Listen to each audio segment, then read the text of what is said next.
haven't even started? Started walking, okay, not studying, Okay, so at any point of time, if you feel that, I need to bring it down, instead of remain employable, how to get into the employment kind of thing, please ping me, I can modify the presentation as per requirement.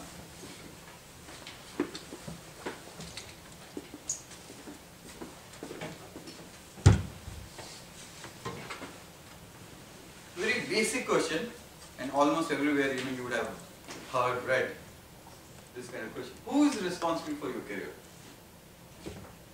Those who are in the industry sometimes say, this is what I heard. What's my next, career path?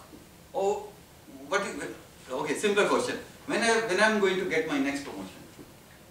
The basic question normally every employee has, you join and people are on a fast right now, In 2001, I recruited a person from IIM Ahmedabad and I asked him, what's your career aspiration? He said, in next 10 years, I want to become vice president of, this company. I said, good, great, good aspiration. But what after that, you are just 21. So by 31, you will become vice president. What will you do after that? He said, that I don't know, but I want to become, vice president. I said, then, it's a serious problem because, 31 to 60, there are still 29 years you need to spend. What will you do? So is it the position you are looking for, or you are looking for a career, or you are looking for a gainful employment till the time you want to retire, It can be 60 years or 50 years, whatever time, Nowadays there is a new trend. People say after 45, they want to do something which they could not do during their childhood. Because their parents forced them to become engineers, doctor, etc., etc. But I wanted to play tabla, or I wanted to write book. So, okay, let me forget about all these corporate things, let me get into what I wanted to do. Anyway, not everybody does that. People just say. But who is responsible?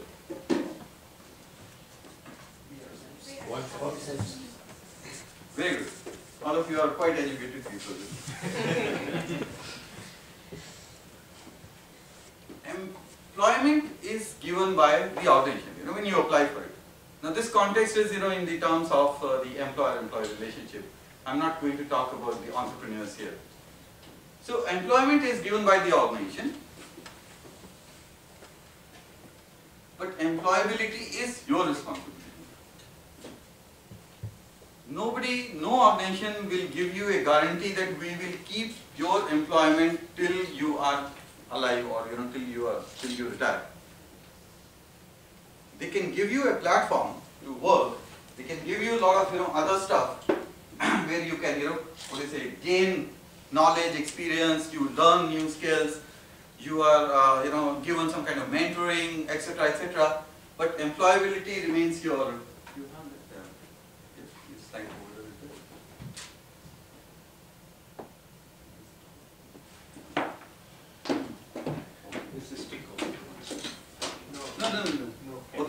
No, it's okay. It's okay. So employability is your responsibility, and this is one of the things which is very, very simple to understand. But most of us, when we get into the employment mode, we forget about the employability. We are only concerned about employment, and we think if you are doing good, we should be given raises, we should be given promotion, we should be given some of the extra thing which we are looking for as individual.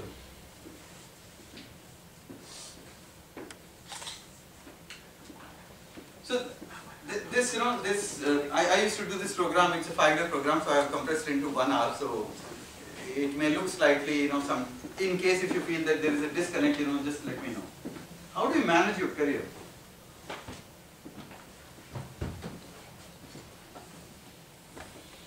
Everybody has a talent. In which area?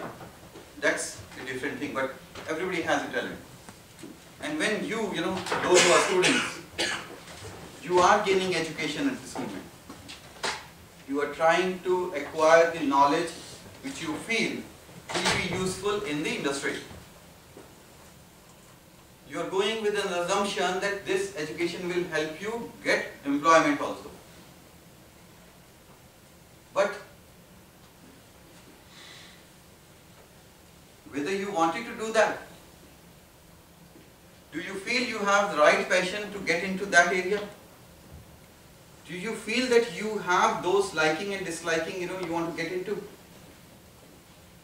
For example, we talk about career orientation, everybody feels that, I want to do different things. There are some people who have, for example, say career orientation for freedom. They want to become writers, They want to become, independent entrepreneur, or they want to become something wherein they don't have to, get under high control. If you put this person into an organization where there is a high control and command model, existing, will he enjoy that? Will he enjoy the kind of work which he has to do? It requires daily, reporting, etc. May not. Whereas there can be another kind of person who actually wants that, somebody should tell him that what needs to be done. He doesn't want to think. He doesn't want to use his brain to the level that, that all the things should be, open and I can operate at my level. No. He needs a directive way of working, and he needs, some structure under which he will operate. So each one of us are different. Each one of us like and dislike. We need to understand what is our, passion.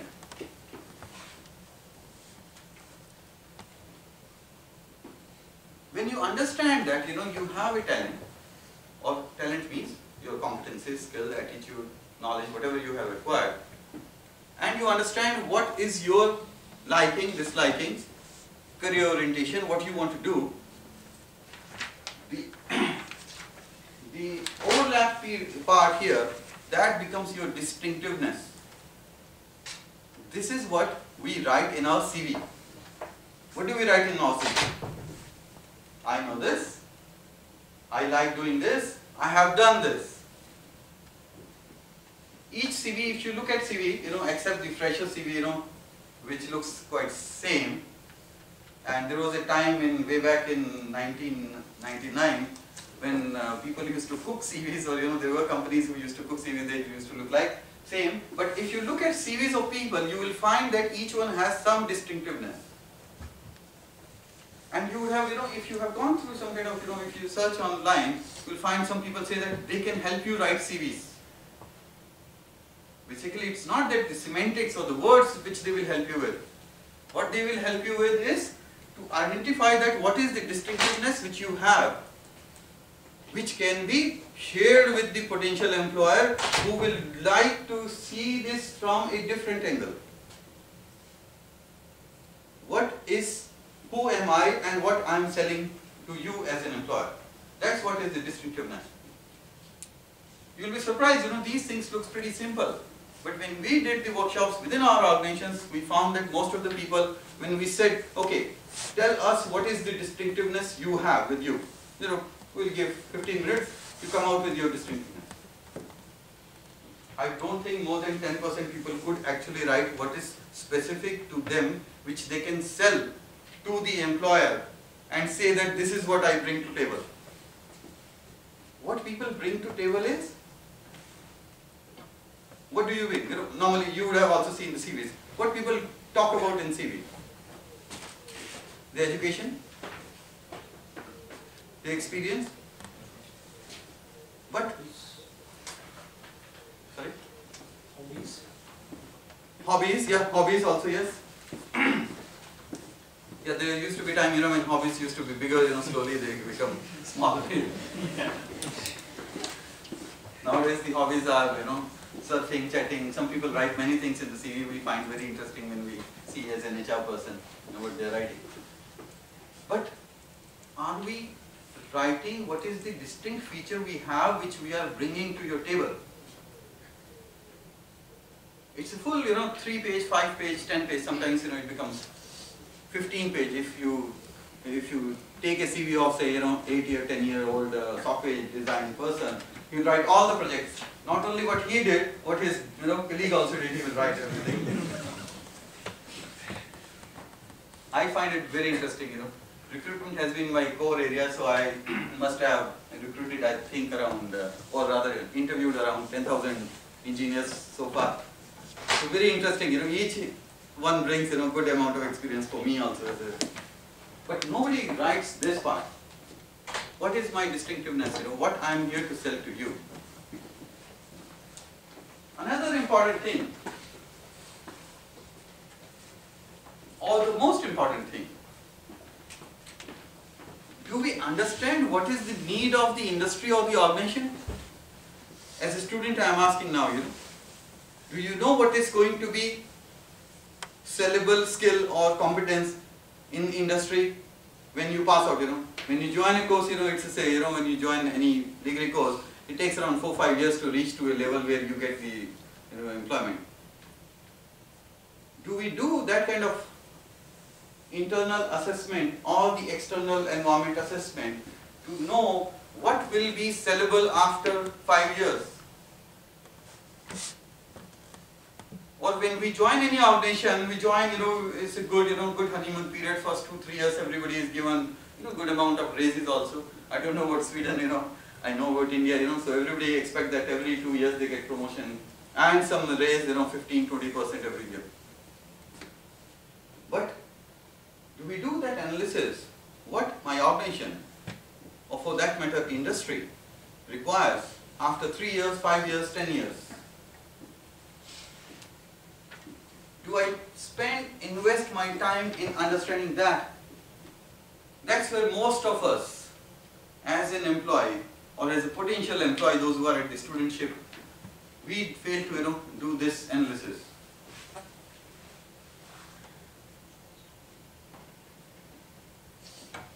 If you do these 3 analysis of yourself,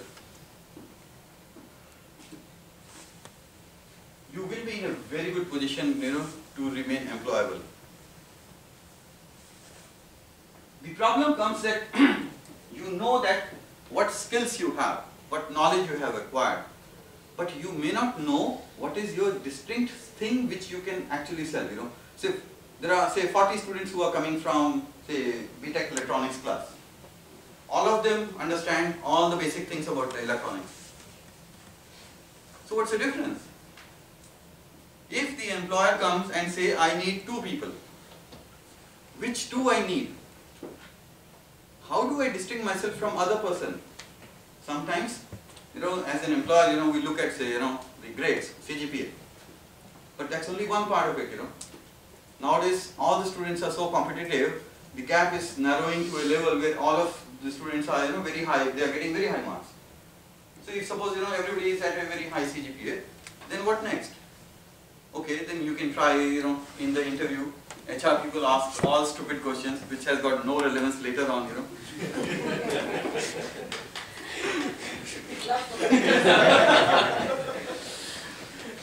I find it very funny, I have few nephews, nieces, they ask me, oh, you are in HR, help us prepare for the interview.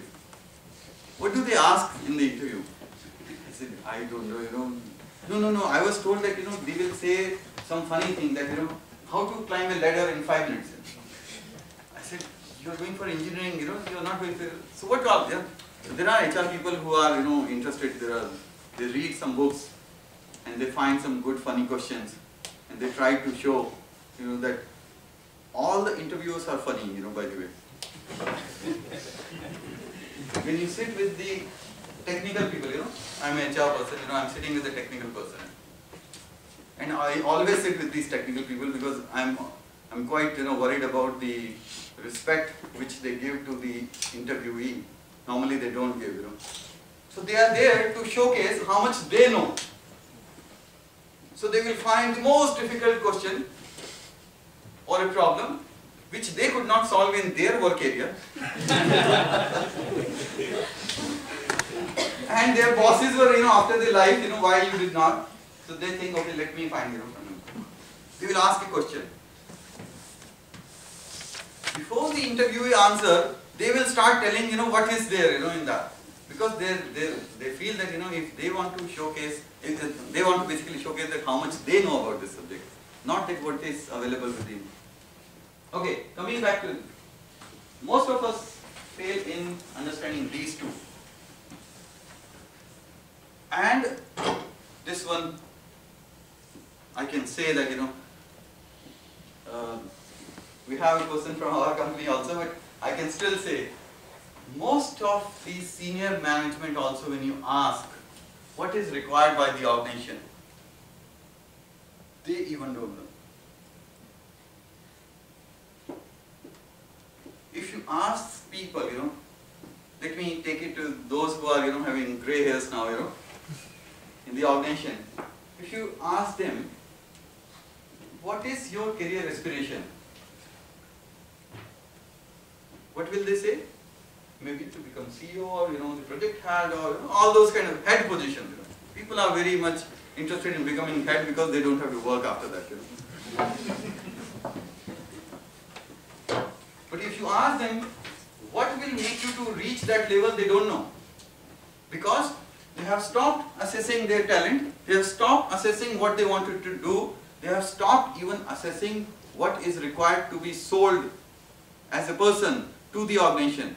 And then they say this organization is bad, there is no jobs available, there is no promotion possibilities, there is no raises happening, etc., etc. So they start blaming everybody else. The problem is actually with them. They could not understand these three and they start blaming, the other people. If you can understand these and align, then you get the career best. When you feel, aha, yes, I did something today.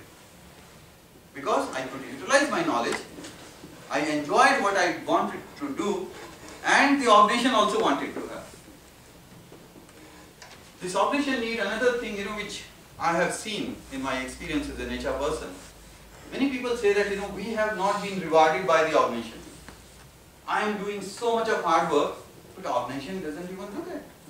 There is a bias, my boss likes somebody else, the organization doesn't even, care about, I spend 10 hours a day or 12 hours a day. But is my contribution relevant to the organization needs or not, whether I have done that analysis or not? Does my work help in executing things which is my department, organization, objective, whatever you say?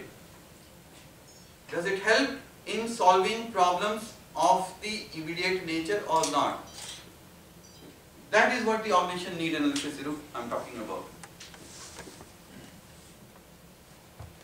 Questions on any of these three, if you have? Where does competence come into this picture? We constantly Talent. Under talent. But, talent comes from competence, and then you said that most of the degree in education goes into that part also. Yes. But the thing is that if somebody is studying a particular program, which vaguely has a industry need relation, and there are several such programs in the university. I mean, how do, that guy is already out of this map. Depends, what he wants to do. Maybe he is not looking for employment, he is looking for only education. Enhancement of knowledge in a particular area. He's just interested in that. He's not interested in employment. So research organization becomes his industry. Not really. If somebody feels that this research will be useful, most of the R&D companies, are looking for these kind of people who have a research bent of mind, who can help you solve the problems which 10 years later, which is going to be.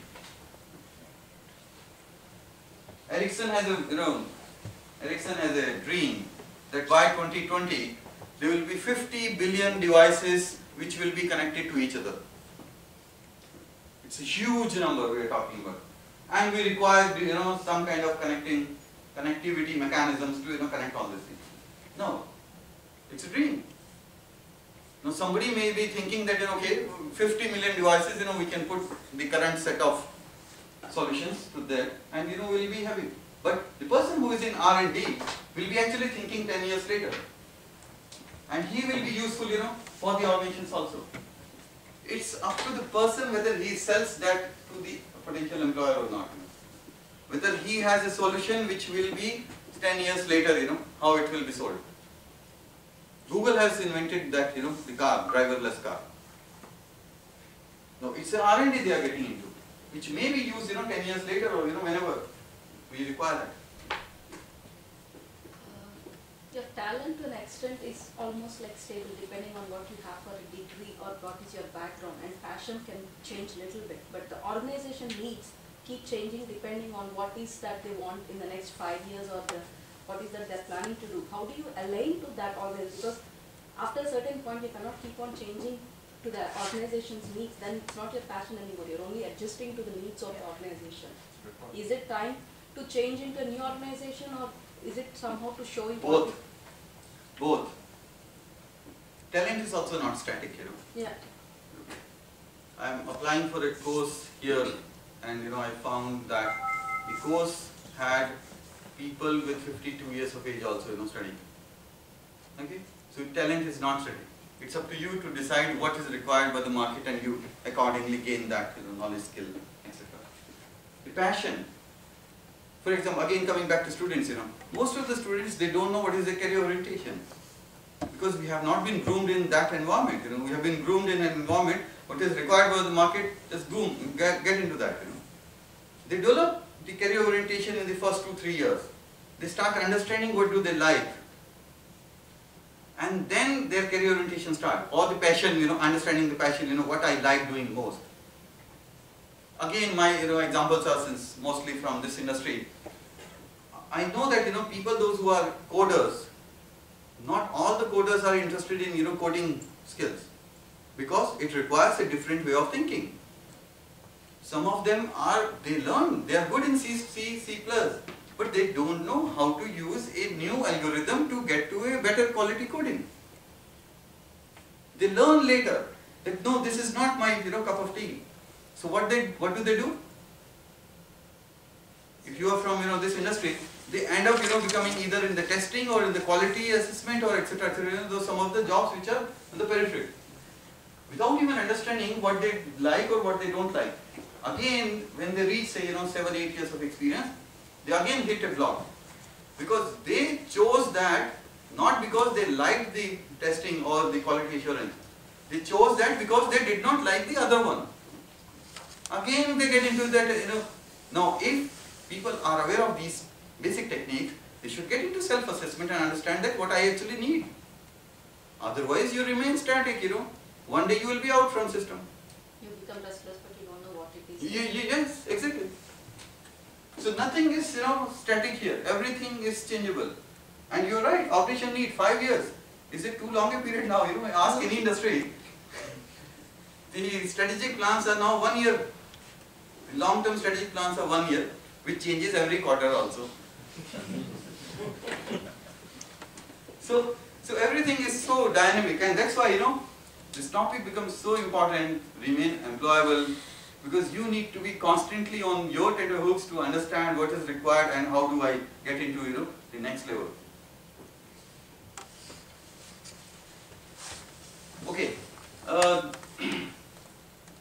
I'm getting into a new set of model now, which I firmly believe, because I went through this training long time back, and it's not that just because I got trained, I actually believe in that. And my own career I have started shaping with the help of this model.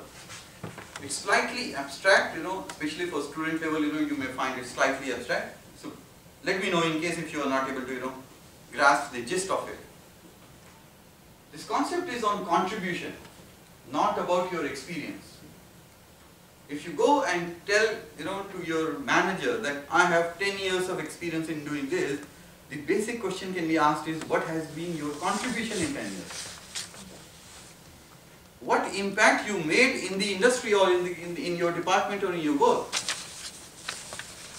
So it can be 10 years of repeated 1 year of experience, or it can be 20 years of contribution in 10 years also, depending on how much you contributed there. So there is a famous theory or a model, which is known as 4-stage model. It has got nothing to do with your position in the organization. It all depends on your contribution. What it says is, you start your work as a dependent contributor. Whenever you join, say, maybe when you join an organization, or when you join a new role, or when you join a new job. You basically need some support from others to, get into the groove. And you start some of the basics. That's the first one, contributing dependently. Then slowly you learn. You become proficient in that. You know how to handle things independently. You get to a stage where you are master of your own work and you feel I can contribute independently. Just to give you statistics, 80% of us actually stagnate at this level. The third one, which says contributing through others. Normally people believe contributing through others means you have a team and you get it done through them. It's actually not that. It is how do you help others improve their performance so that they achieve their objectives and help you also. Let me repeat. How do you influence others, help others improve their effectiveness to help you achieve your objectives? Not just to get things done from others.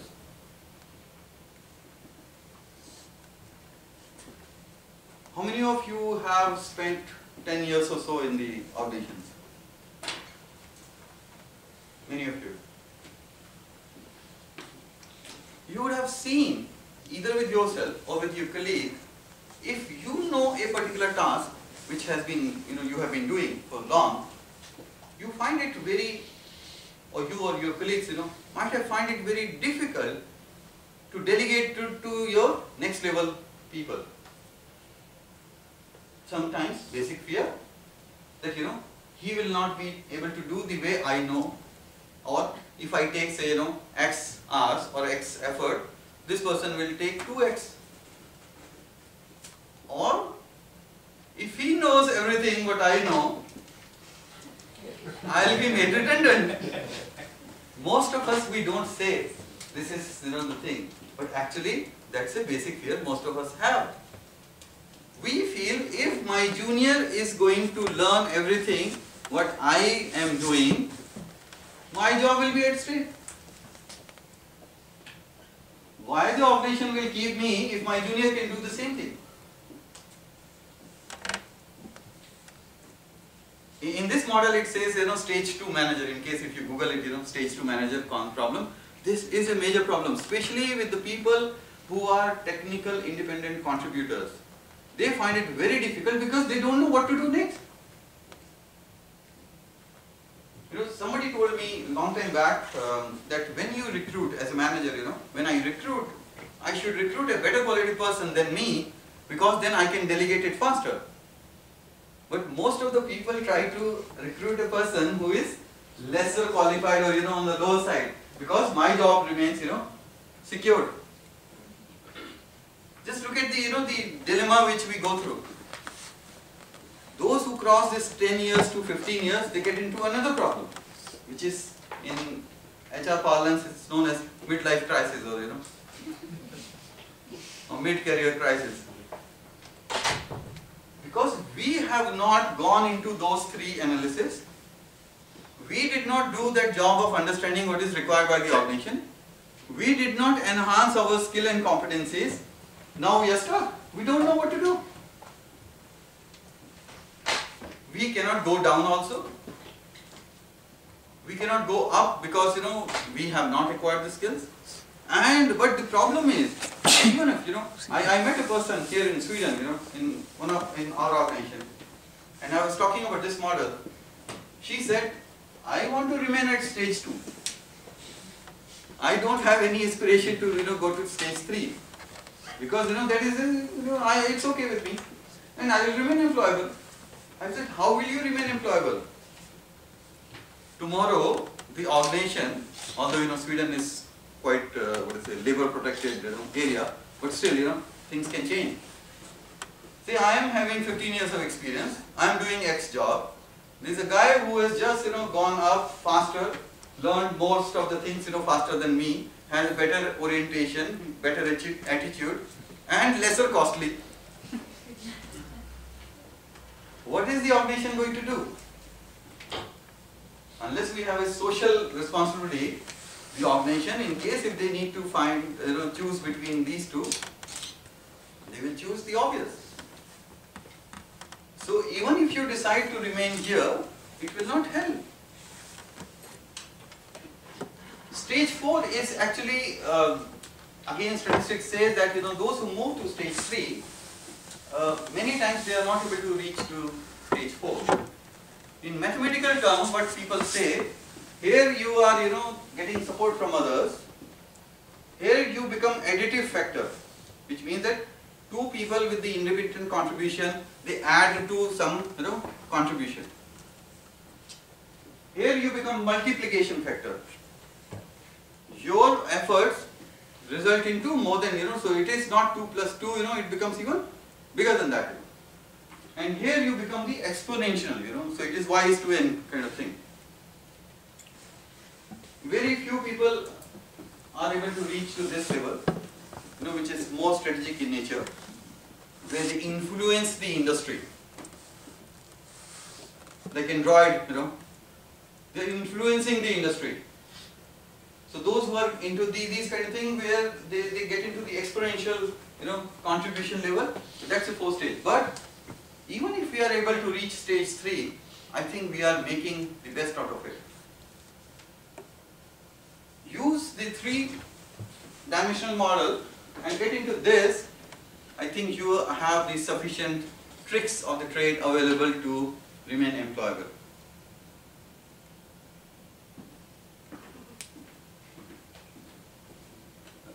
Should I shift? I think there are a lot of material available on this. You can go through on internet, and this presentation will also be available to you. Another difference which we need to understand is, with respect to this 4-stage model, is impact and the influence.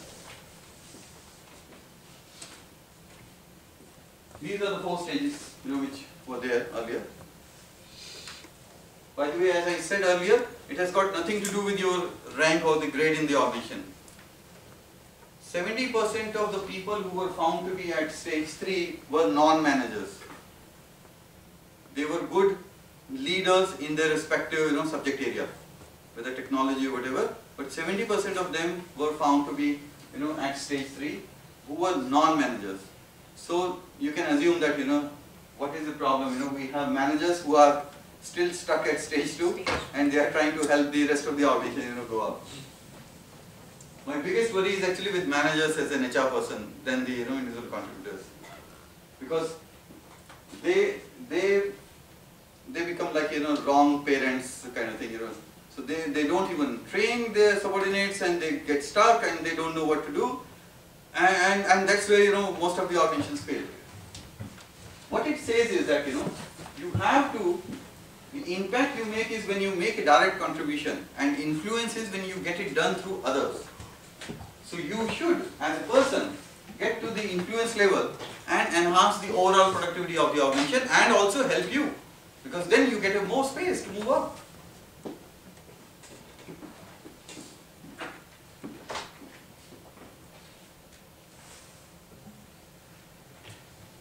This is, I have just noted down some questions which have been asked by me, by others to me, and which I thought can be useful for all of us here to go through. It's a self-calibration model. Every now and then, every 6 months, you go through these basic statements or questions. You will enjoy.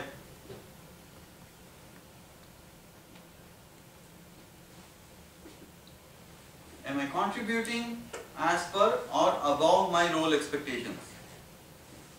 Not job description, by the way.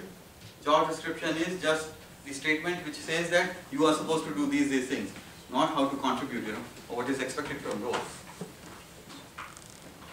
Whether I am doing as per or above my grade or level, different words are used in the organization, so I have used these two. Suppose I have, suppose the organization has say 10 hierarchies, and somebody is at the middle one. Whether I am doing it the same or above. Whether I am doing the job or contribution, which is as per my salary, or I'm getting more salary than what I'm contributing to? Or the simple answer is, can my job be done by somebody else who is junior to me? If you feel that you are not there, it's time to reflect and get into the action.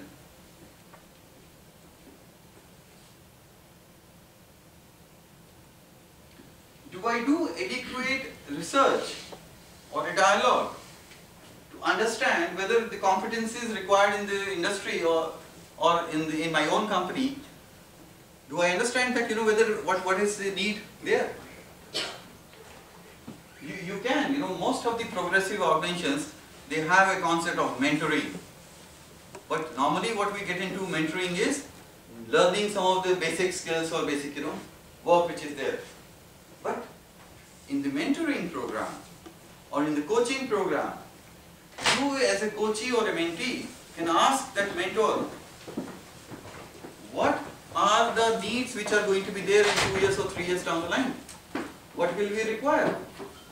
Just in case. Okay, thanks. This is, my experience is this is one of the most fundamental people normally don't do. They may try to understand what are the different positions which are going to be there, what are the different vacancies which are there, what is my career path, what is the career progression, how long it will take, 2 years for one promotion or 3 years, or what kind of rating, etc. So we spend a lot of energy on those basics, but not on what is required as a competency.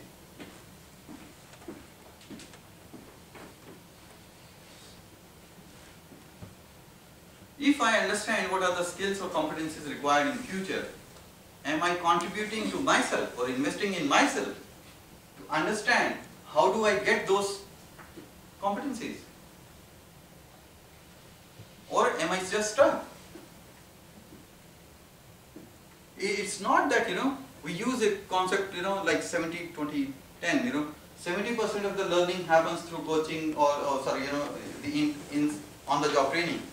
And the 20%, from program and 10% for specific, focused learning on an individual. There are plenty of options available in the organization. Even if it is not available, it is your duty because, employability is your responsibility. So you find out how do you enhance your skills as per the requirements.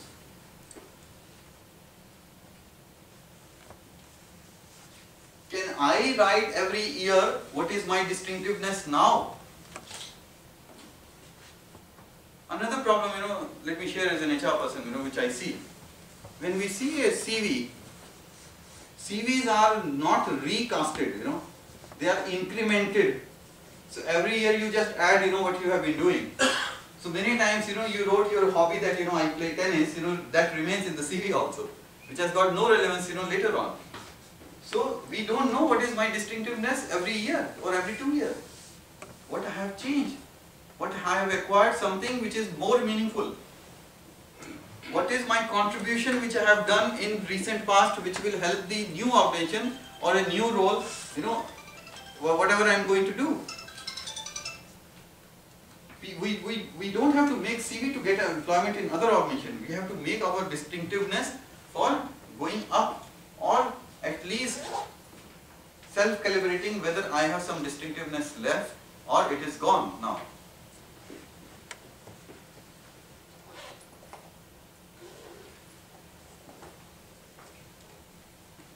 Ask yourself before company asks you.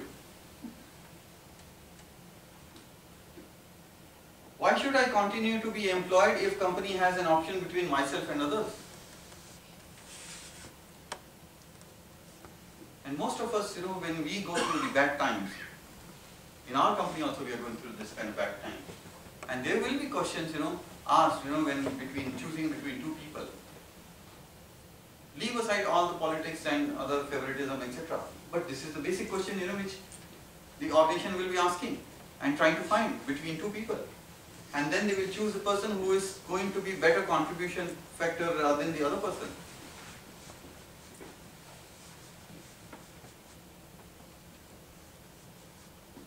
And the last, do I wait for company to help me grow, or do I own my own career planning? Yes, You can wait, you know, there can be, you know, we have that standard performance appraisal period where the manager will sit with you. It becomes more of a condolence meeting sometimes, you know, talking about what you did not do rather than, you know, what you could have done or how you could have done. I like HR, you know, it's all a funny thing in HR. You know. So if we own it, you know, how serious we are about it. Let me give you an example, you know. I did this training for my own organization. Everybody, you know, went out from that room and said, okay, today we will sit and, you know, we had a structured format also, we gave it to everybody. They said, we will do, you know, this. Do you know how much time it takes to do the career planning in terms of hours? Normally, in case if you want to do. On an average, it takes around 8 to 10 man hours to create your immediate career plan, you know, for the near future. 8 to 10 hours is not a huge time, but I can share with you, out of the 100 people who went out of the training, I think only 5 could make their career plan. The rest of them again went into the rut, again went into, because there is no time available. So much of work, you know, we have to do. That reminds me, you know, age-old Panchtantra story. When somebody, you know, there's a story that, you know, there was a person who was, you know, cutting the tree with an axe, and one person, you know, went by, and then, you know, again when he came back from the forest, he found the same person, you know, cutting the tree. So he said, what happened, you know, morning when I went, you know, I did not, you were busy at the time, even now you are busy. So what's the problem? He said, I don't know, I'm not able to cut this tree. So he looked at the, you know, saw, not the axe, the saw. He found that the edges were blunt. So he said the edges are blunt. It's a basic, you know, as an engineer we do root cause analysis. The root cause analysis says the edges are blunt of the, you know, saw. So the solution is very simple. You sharpen it. But where is the time? I'm busy, you know, cutting whole day.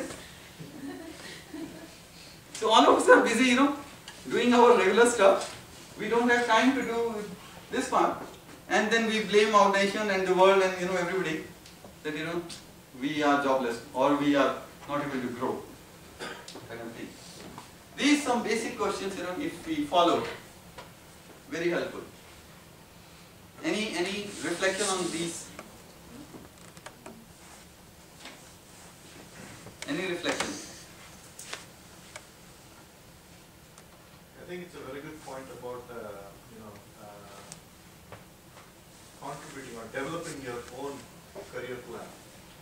In that, how many of us do really put two things, time and money, to develop our own career? Because we all, most likely, depend on the companies, and we kind of try to build association with our managers to say, send me for a training. I want to do this, I want to do that training. But how many of us really put the money to say that I want to learn this is the talent which I want to develop and I want to put the money into that. I will go for it. It's very seldom. But you know, That is something very important. I think it's very important. Actually, in my experience, I've said, it took me about 10 years working in the industry to make that stand, saying that, okay, now I'm tired of this, asking everybody that I want to go for this training, I want to go for the training. I decided on my own. One day I went for a certification, and that changed my whole thing. Going into a different layer, and then going back to my company, do you want my talent? Yes, we need. Okay, now this is my demands. It was much easier. You know, the money comes even later. First, the willingness to invest your energy into this. You know, I see the performance appraisal form every year. There is a favorite column, you know, what development needs you have and, you know, what kind of training you would like to have. People write all kinds of fancy things without even realizing whether this will help. Okay, yes, this can help you as it is in your CV, that's for sure. But organization doesn't care about CV, you know, organization care about the contribution. Whether that knowledge, skill which you will acquire will help you in contributing to the organization. If it is, yes, unless there are financial constraints, the organizations are willing to invest. But but the money comes later. The willingness to get into that is more important at this time. Anything else? I'm just reflecting on this distinctiveness. Yeah. So I also have an industry experience of 14 years now. But what I have seen basically is there is also a column, because in your diagram we saw talent, passion, and organization. But when you don't have experience, and when you are especially a student, and then you're entering into an industry, there is also something known as chance and awareness. Because even if you take my career, I came to Sweden just for replacing some guy who got married. So I was put here on deputation for 3 weeks. I know 10 years has gone, I have not gone back.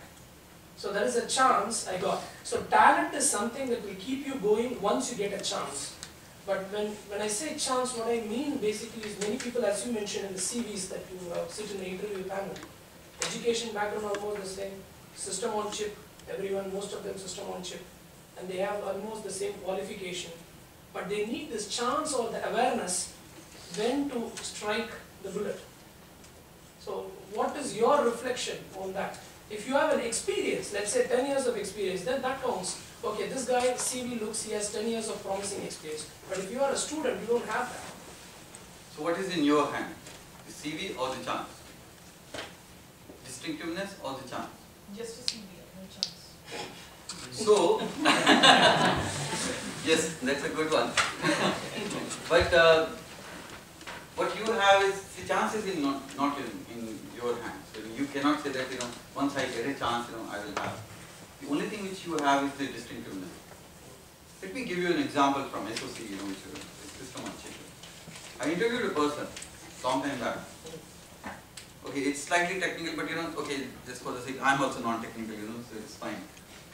This person talked about not only SOC, he talked about the yield which he will get if we employ him, He had specific skill to develop the chip in such a manner the yield will be much higher. He taught that. I was amazed, a person who is 21-year-old talking about the yield of the fab. That's the distinctiveness. We selected him. Despite knowing he cannot immediately do that job. But he thinks beyond. He thinks beyond normal. That's the distinctiveness he brought in. Chance is not in your hand, you can't manage that. So we cannot control. No, chance and awareness. I think awareness is a vital point. So you go for the third one. What are the things which are? So you expand that scope of organization need. The world need, or what are the chances which are there? Some people move to Sweden much early. I'm meeting many people. They are, at that time when they came, things, I don't know whether they were good, bad, but they just took it. So awareness is, that there was some potential available here, and they went for it. Yes, you're right. The knowledge about the rest of the world and how things are moving, and awareness about that, it helps. No, yeah. My bottom line point was, when I say awareness, it doesn't stick to the entire picture of organization needs alone. It's an industry. It's an industry. Industry it's or a bigger picture globally that available. we should know. Yes. And anybody else? What do the students feel here? Sorry, there's a question. Sorry. Yeah. About self-awareness and all this thing. If you're working in an ideal company, it looks fine. But what about you're in Sweden? Then you're surrounded by local people, and who doesn't have big aspirations, but they are there for bread and butter, right? And how do you tackle those politics? I mean, you get frustrated, and leaving the company and looking for some other job is not a solution, because not everyone is thinking how you are thinking. Go back and find out what is your aspiration. What do you want to do? Yeah, if you are distinct, you know how you are contributing to this company, but you are not getting the things in return. Take a call.